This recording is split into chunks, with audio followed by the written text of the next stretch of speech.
With almost 200,000 hotels on the planet, it takes something special to stand out from the crowd.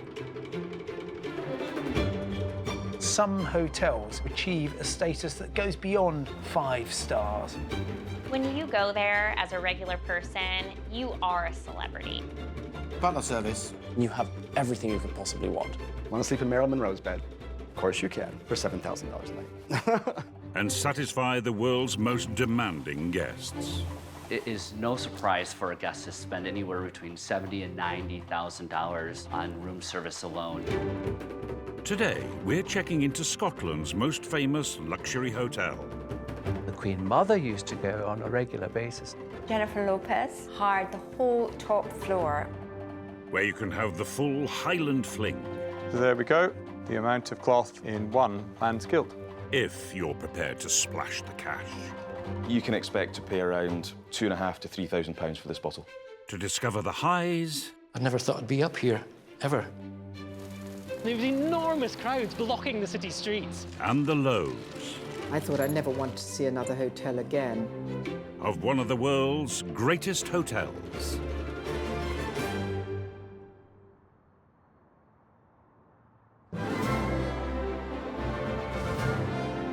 Edinburgh, Scotland's capital city.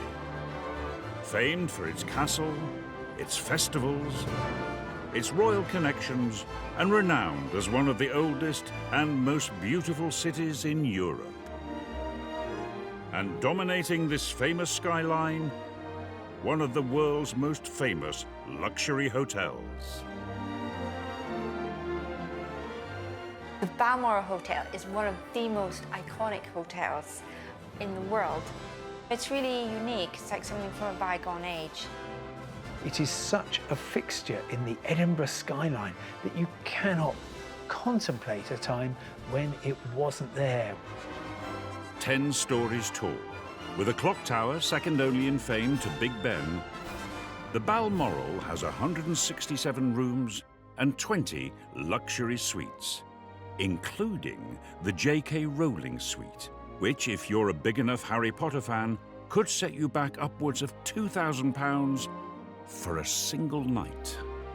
It's the ultimate in luxury, and they make it their business to be as Scottish as possible. So, for example, you'll have kilted porters, you'll have kilted people carrying your bags. There are kilts everywhere. Should you forget, you are reminded at every turn that you have arrived in Scotland.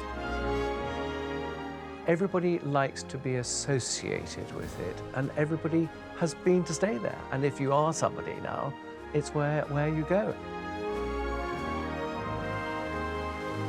But this celebrity of the hotel world was only named the Balmoral in the 1990s. It started life over a century ago as the North British Station Hotel, and all because of the railways. The railways developed primarily in the first instance to transport goods, heavy goods like coal, for example. But very quickly they learned that passenger transport was an important money-earning capacity.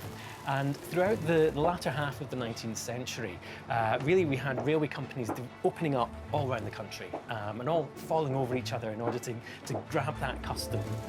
At the end of the line, in the big cities, the railway companies started building their own grand hotels to capture the business from this new fashion for passenger travel. That phrase, railway hotel, may conjure up in your mind the image of something a little drafty and unprepossessing, but actually the railway hotels were impressive and glamorous spaces.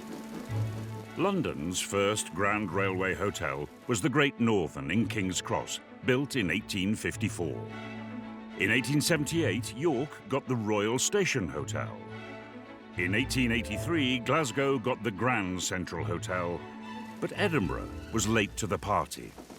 The railways first arrived in Edinburgh in the 1830s, but they were all on the periphery of the town, on the south side of the city and in Leith.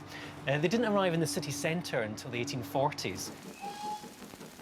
The North British Railway in the 1890s, of course, opens Forth Bridge, bringing in huge numbers of passengers into the city.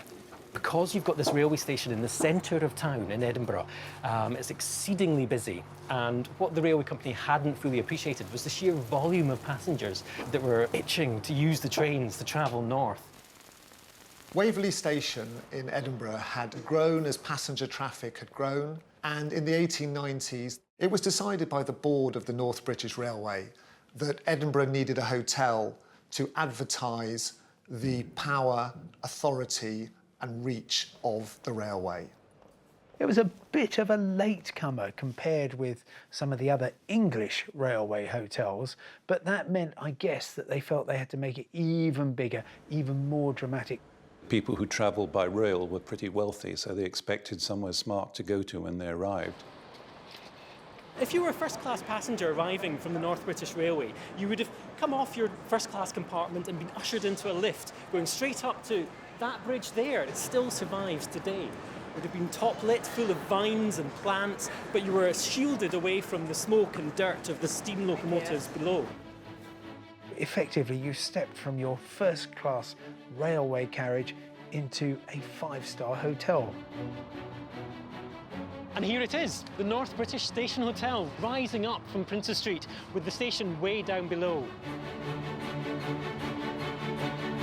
The railway company used 8 million bricks, 13,000 tons of stone and 1,600 steel girders to create a modern palace and a new landmark to rival anything in the historic city. Built in this exuberant, decorative, free Renaissance style, grand and vivacious, something that's quite different from the rest of Edinburgh in many ways.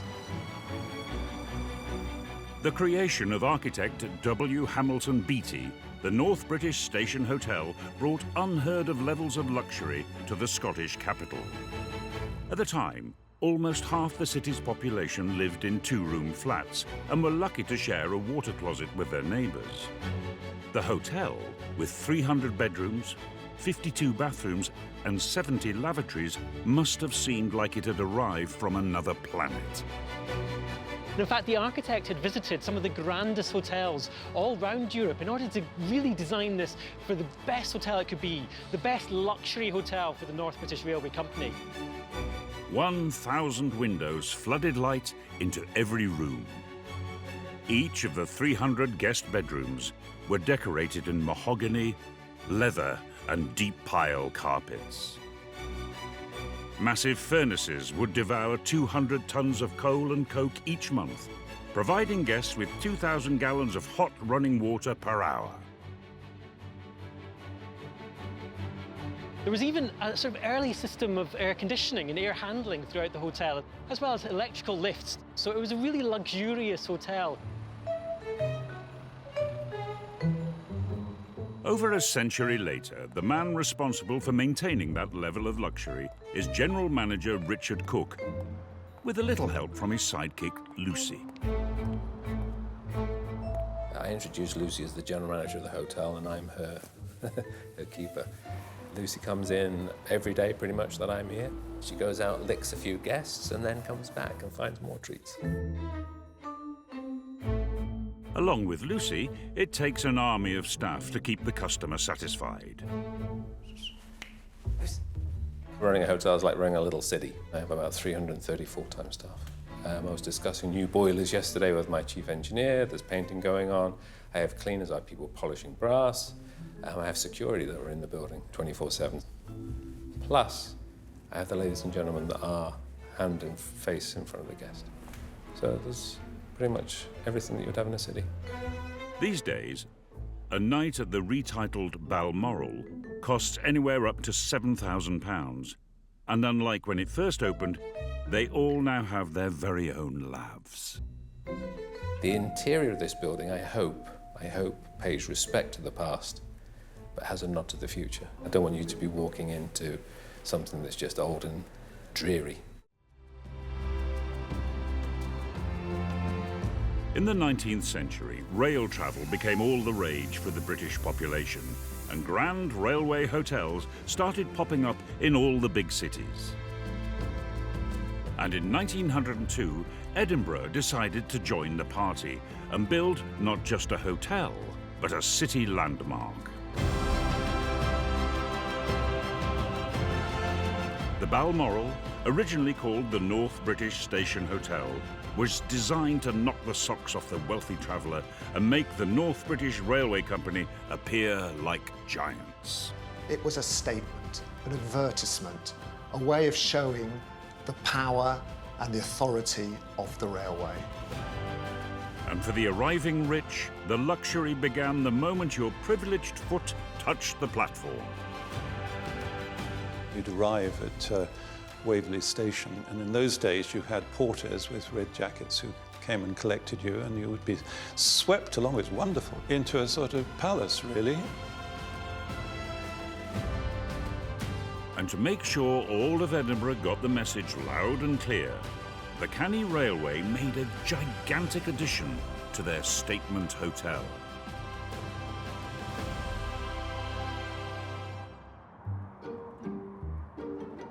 From wherever you are in the city centre and you look at that clock tower, you know that that's the Balmoral. 190 feet tall, with 4 13-foot faces, the Balmoral clock tower became an instant landmark. In London, when you have the BBC News, you have Big Ben in the background. Here, for anything for Scotland, you have the clock tower. It says this is Scotland. What the North British Railway Company was determined to do was to make their mark on the city of Edinburgh. It was a very clever civic gift. Responsible for building the famous clock faces over 117 years ago was local artist and jewellers Hamilton and Inches.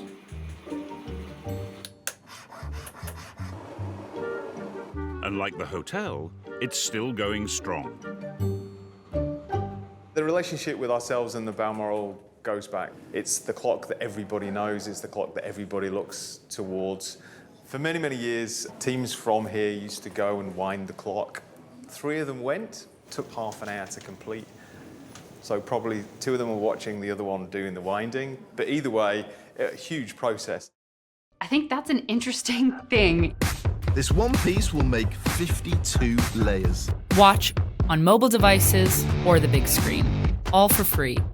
No subscription required.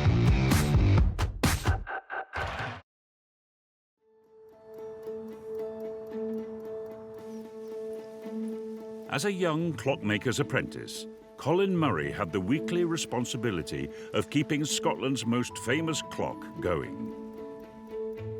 He's making the climb to the top of the tower for the first time since the 70s, when the mechanism was digitised. It's just amazing to see it again. I never thought I'd be up here, ever.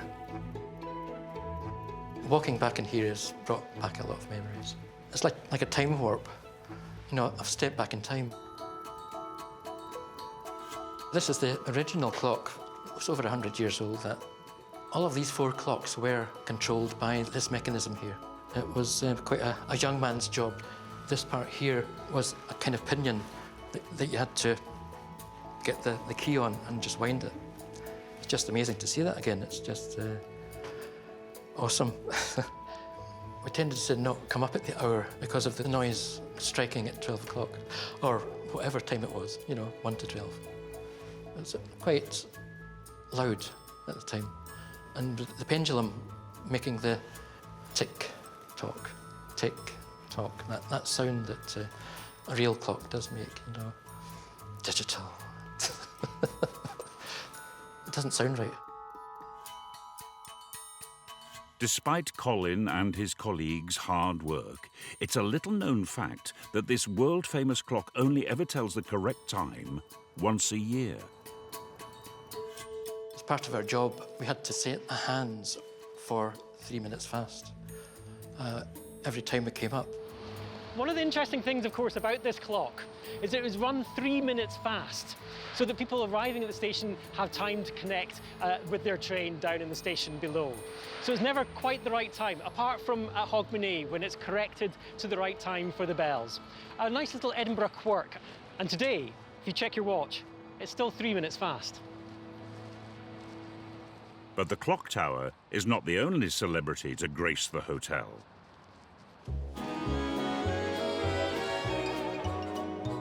The Balmoral has been the most marvellous stopping point for so many famous people. Sophia Loren, Elizabeth Taylor, Paul McCartney. There has been so many famous people. The hotel's first taste of real stardom came in 1932, with the arrival of a pair of Hollywood megastars, causing the city streets to grind to a halt and creating a media frenzy right on the hotel's doorstep.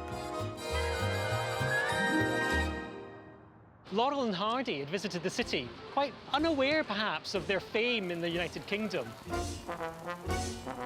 They arrived in Edinburgh and when they come out onto the platform, they can barely move because of all the people there. And they have, in effect, to be taken into custody by the police to escort them up Princess Street into the hotel. They arrived at the front door of the Station Hotel, and there was enormous crowds waiting for them outside, blocking the city streets. That such was their fame and enthusiasm for these two stars arriving at their hotel in the centre of Edinburgh. Laurel and Hardy were iconic figures. It's hard to imagine nowadays how glamorous Hollywood film stars were. Nowadays, it's a very different sort of thing. It's now all celebrity culture, but if you had Laurel and Hardy turning up, you know, it sort of made the city feel part of an international sort of network. Newsreels of the event put the Balmoral, or the North British as it was then known, even more firmly on the map as one of Europe's greatest hotels. This moment is significant in a number of ways. It's Laurel and Hardy coming to Britain, Stan Laurel returning home in triumph, whilst they're still very big in Hollywood. So put aside the thoughts you may have about their later tours, as depicted in the recent film about them. But it's also a moment when this hotel is captured on film as well, and we can see them occupying its spaces. So it's an important record in two ways. In the 21st century, of course, if you want to see what a grand hotel looks like, it will take you approximately 1/10 of a second to get lots of images moving and still. That doesn't apply to the great days of the grand hotels, and so I really like the fact that there's still some footage of Laurel and Hardy in the early 1930s at what was then the North British, and really quite a remote place for them to be.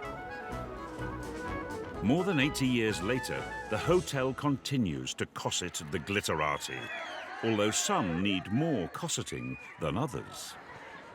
Beyoncé stays there at the Balmoral, and also Jennifer Lopez, who hired the whole top floor when she was staying there. And she demanded that nobody would look her in the eye. I mean, every celebrity has their own special request, but that seems to be stretching it quite far.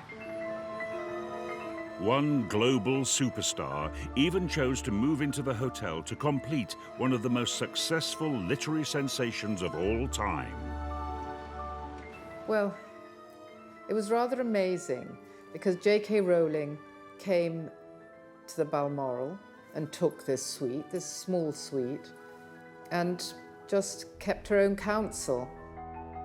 It was the beginning of a 6-month stay for the author responsible for a book and movie franchise worth over $25 billion. J.K. Rowling began her writing career just a little bit along from the Balmoral in the Elephant House Cafe, creating this character called Harry Potter. By the time she got to, gosh, 4th, 5th, 6th book, I can't remember, she'd made something of a name for herself and made a certain amount of money too. She was coming to the end of one of her books. She was absolutely distraught with the noise of her kids. She had the window cleaner come around. She thought, you know, hang on, I can actually throw some money at this problem now. I could go somewhere really beautiful and serene. Inspired by the magical view of Edinburgh's skylines from her top-floor corner suite, J.K. Rowling spent the next 6 months locked in her wizarding world, desperately writing the last chapters of the Deathly Hallows, the final book of the Harry Potter series. And then she left, and we forgot about it. And then one day, one of the housekeepers looked behind one of the statues I'd put in the room, and saw something written on it. On the back of the bust, the writer had inscribed in ink, J.K. Rowling finished writing Harry Potter and the Deathly Hallows in this room, 552, on the 11th of January, 2007. So we were very, very excited. Anyhow, we put it in a sort of glass case and we've made a J.K. Rowling room. So I put in an owl and some pictures and lots of books and all the Harry Potter books. Slightly kitsch, but it's very, very popular. Whilst the J.K. Rowling suite has undoubtedly become a mecca for fans, most guests are happy with something a little more Scottish from their stay. The Balmoral is anchored in its Scottishness with the tartan and all the trappings that go with it. It's Scottish opulence and style. And nothing quite says Scotland like tartan. The Balmoral even has its own. Anywhere you go in the world, you see tartan, you think Scottish. I know that there have been imitations round about the world. You know, I think they had some in ancient China, but in fact, tartan is associated with Scotland. And therefore, if you see someone smartly decked out in tartan, you know exactly who they are and what they stand for and where they come from. Creators of the unique Balmoral Hotel tartan are kilt makers to the stars Kinloch Anderson. Anything from dram tartan, Scottish Commonwealth Games team, one at the top, quite recognisable colours from a well-known Scottish soft drink. Established over 150 years ago, the company has made traditional and bespoke tartan for celebrities, big business, and even royalty. Some tartans here are quite newly created. This is the Edinburgh Zoo panda tartan. 2 pandas came from China to Edinburgh, and Edinburgh Zoo came to us to have a special tartan to commemorate it. Here we go, Balmoral Hotel. This is the one we're looking for. Built to weather the rugged Scottish landscape, the traditional kilt can take anywhere between 8 to 18 hours to make and can last for over 100 years. It's no wonder they can cost close to £1,000. What people perhaps don't realise in a man's kilt is just how much cloth goes into one man's kilt. You could take that in, please. I'll take this end. The amount of cloth in one man's kilt. So you start off with 7.4 metres of cloth, and then you have 27 to 43 pleats. And to get that pleated effect, you need that amount of cloth. Not only does the Balmoral Hotel trumpet its Scottish street cred with its very own tartan, it also provides a dedicated tartan butler to help well-heeled guests research their Highland heritage and pick up the sporran of their dreams. Every kilt has the customer's name, reference, and it has a date. And even we have kilts handed down through generations, and then we even add to the label of the next recipient of the actual kilt. The Balmoral Hotel has stood prominent on the Edinburgh skyline for over 100 years. Doesn't matter where you are in the city, there's a reverence that's placed on this building.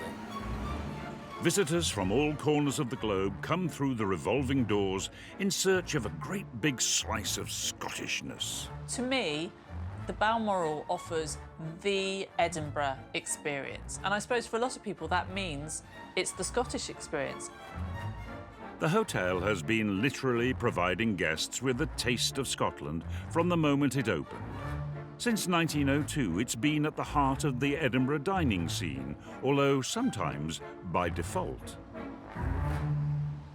In the 1960s, there was only one licensed restaurant in Edinburgh, and it closed on Sundays. It was very, very difficult to get anywhere to eat on a Sunday unless you went to a hotel, in fact, impossible. So in those days, if a family were going out for dinner or you were taking someone out for dinner that you wanted to impress, you took them to a hotel, and the option was usually the North British or the Balmoral.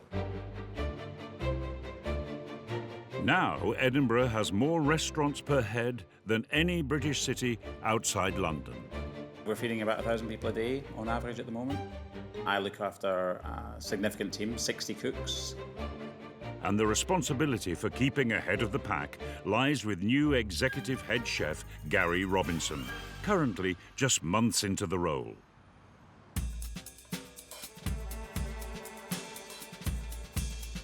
The hotel is one of only 10 establishments in Scotland to hold a coveted Michelin star. Its #1 restaurant has boasted one for the past 16 years in a row, and Gary and his team want to keep it. Every meal that we serve, every piece of food that we put together, all the eyes are on us. There's a limited amount of Michelin stars in Scotland. Nothing goes onto that menu without weeks and weeks of trials and tests. We're testing and tasting all the time. Of course, Michelin-starred perfection comes at a price. A 3-course dinner will set diners back £90 a head without wine. Or if they're in the mood for an 8-course hogmanay feast, they could expect to pay £325 a head. But there's one place in the hotel where you could spend even more than that on a single drink. Scotch whisky is the national drink of Scotland, and it comes with hundreds of years of history. The first record of Scotch whisky being made is a very simple footnote in the Rolls of the Exchequer from 1494, where some barley was sold to Friar John Corr, wherewith to make aquavitae.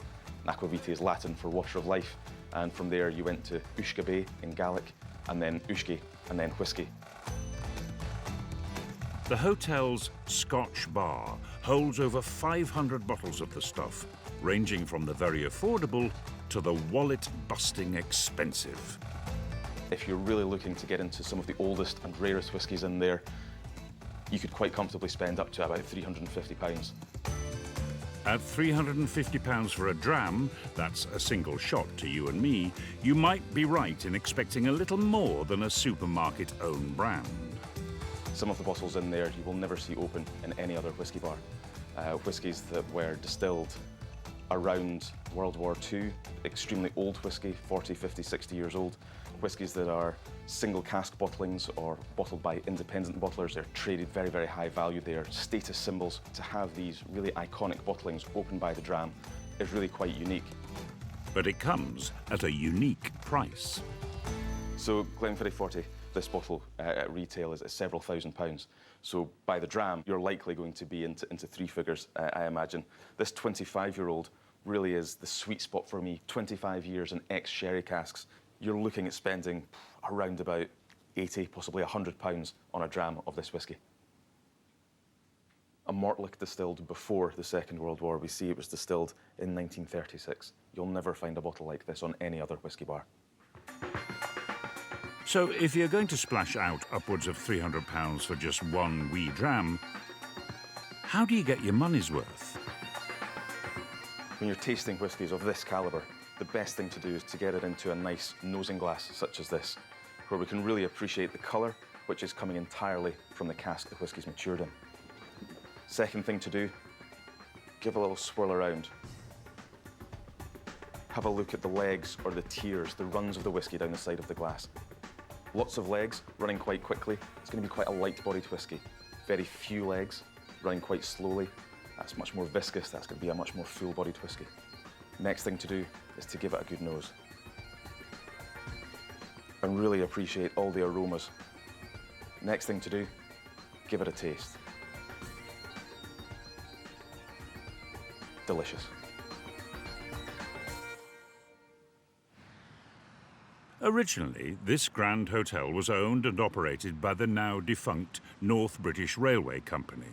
But today, it's the flagship business of a global portfolio owned and run by the Sirocco Forte Hotel Group.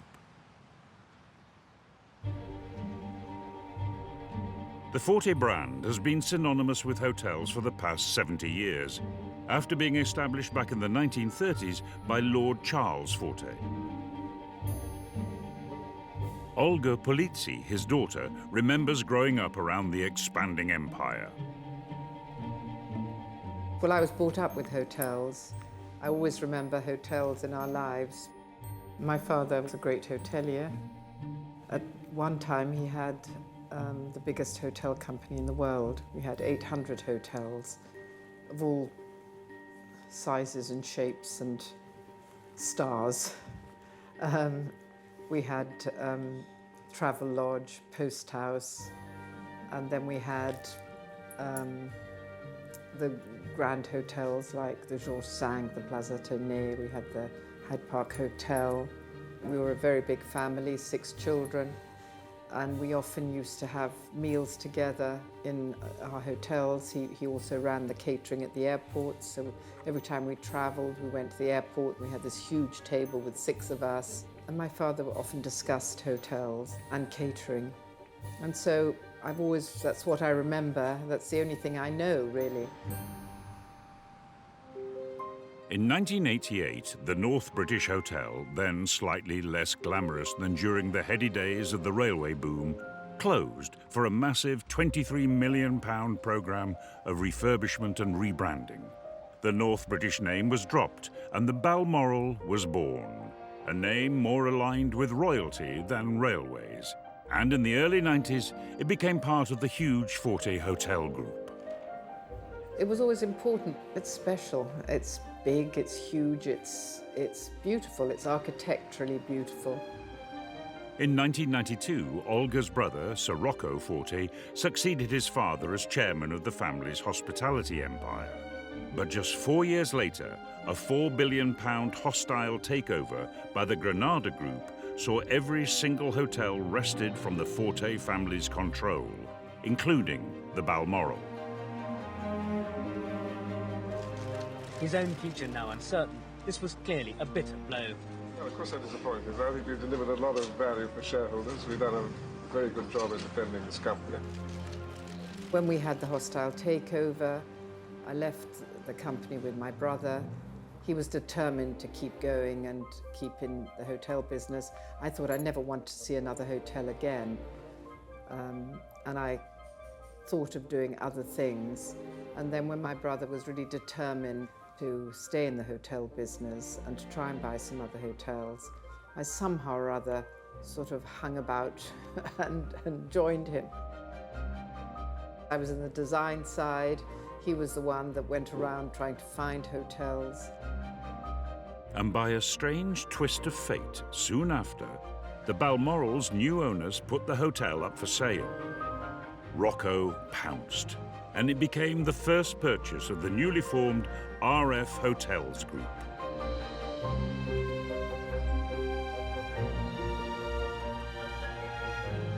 It was incredibly important. It was such an exciting time when we finally bought the Balmoral. It's the most wonderful, strong, important building, this wonderful Victorian pile. Owning that gave us confidence and set us on the path to building a new company. So I've always got a special place in my heart for the Balmoral. Olga continues to be at the heart of the business, and as director of design, is responsible for the look of all the Balmoral's interiors. I've probably done more hotel bedrooms than anyone in England, maybe in the world.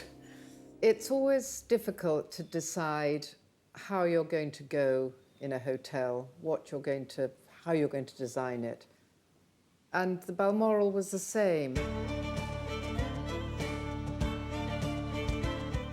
You know, I have to try and make it feel as if you're in Scotland. I don't want to be too obvious, too ordinary, so I don't have tartan carpet, but they've got a feel, they've got a little bit of a check, they've got this heather colour. You know, I've spent hours thinking about colour and furniture and layout.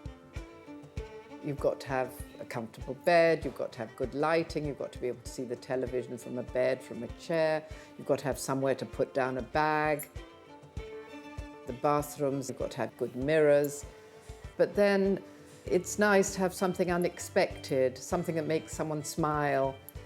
I'm amazed how often people mention books.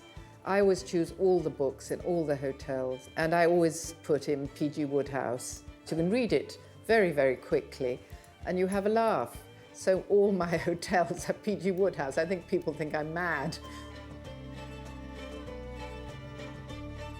When you have a room that is architecturally not very beautiful, it's difficult to make it look good. Whatever you do, it's never going to look wonderful. But this hotel starts with marvellous bones, and so whatever you do to it, it looks good. One suite in particular demanded extra special attention. The Scone and Crombie is the hotel's most expensive suite. And if you wanted to stay there, you'll receive a bill to the tune of upwards of £7,000 for just one night's stay. The top suite now is the Scone and Crombie suite. And this is an amazing suite. Even has an open fireplace, freestanding bath. And that has its own dining room, has a huge sitting room. I bought the watercolours of scarf designs, framed them, and there put those up in a sort of mass. And then, you know, a few horns, a few heads, a bit of stuff that recalls Scotland. The wallpaper that I saw in the Scone and Crombie suite, it was absolutely fascinating. Obviously, the influence of the countryside and the scenery of Scotland must come through. Nestled amongst a skyline of centuries-old Gothic architecture, this 10-storey landmark has stood proud over the city of Edinburgh for the past 117 years. And with the Queen's official Scottish residence, Holyrood Palace, just a stone's throw from the hotel, it's no wonder it's a family favourite. We have certain royal households that come here.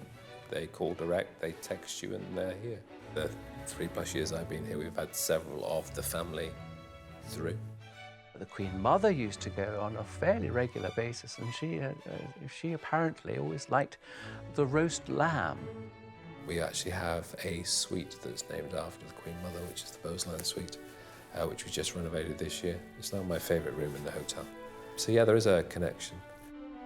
The hotel has been so popular with the royals that legend had it a secret passage led from Holyrood Palace direct to the Balmoral. While there's no evidence of such a tunnel, it is true that the hotel has a reputation for keeping its secrets.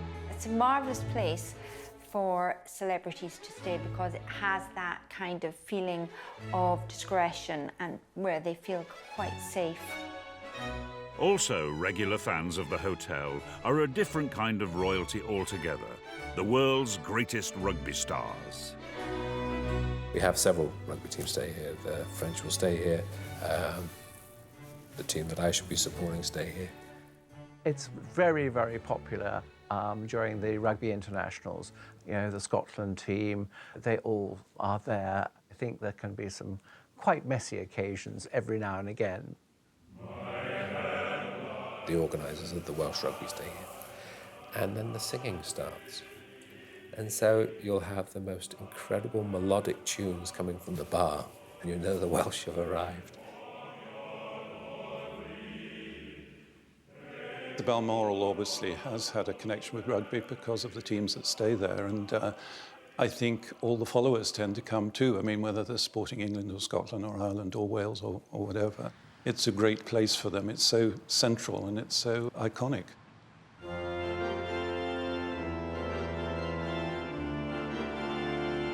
And in the summer of 2011, British rugby stars and the royals would be back in the city, together this time for a right royal wedding. Rugby ace Mike Tindall and Princess Anne's daughter Zara Phillips had tied the knot. The first royal wedding in Scotland since Zara's mum married there in 1992. And with the princess's mum also a patron of the Scottish Rugby Union, it's no surprise that the Balmoral Hotel played host to Zara's pre-wedding breakfast and 300 of their guests. The cameras of the press were kept firmly at bay as part of a wedding security operation rumoured to have cost £500,000.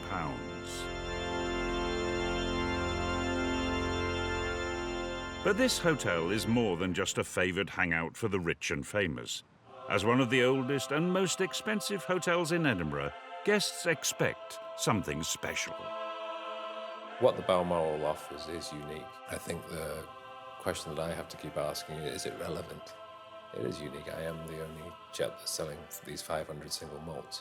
I have a staffing ratio that's unlike anyone else. I'm charging a different price to everybody else. I'm the only one that has award-winning suites that have been renovated in the last 2 years. So yes, we are offering something unique. Is it relevant? And is it what the guest wants? That's the real question.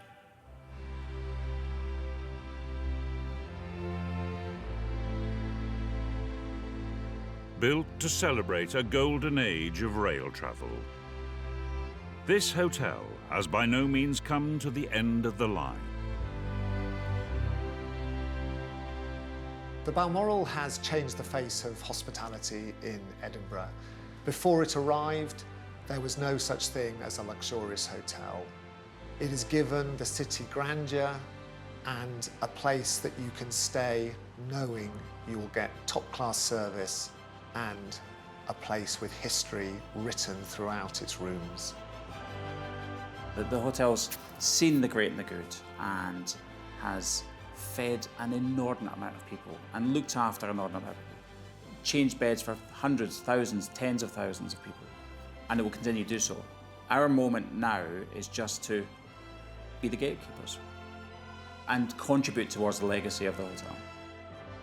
If you're prepared for your age, you will manage your age well. So we have to be always thinking ahead.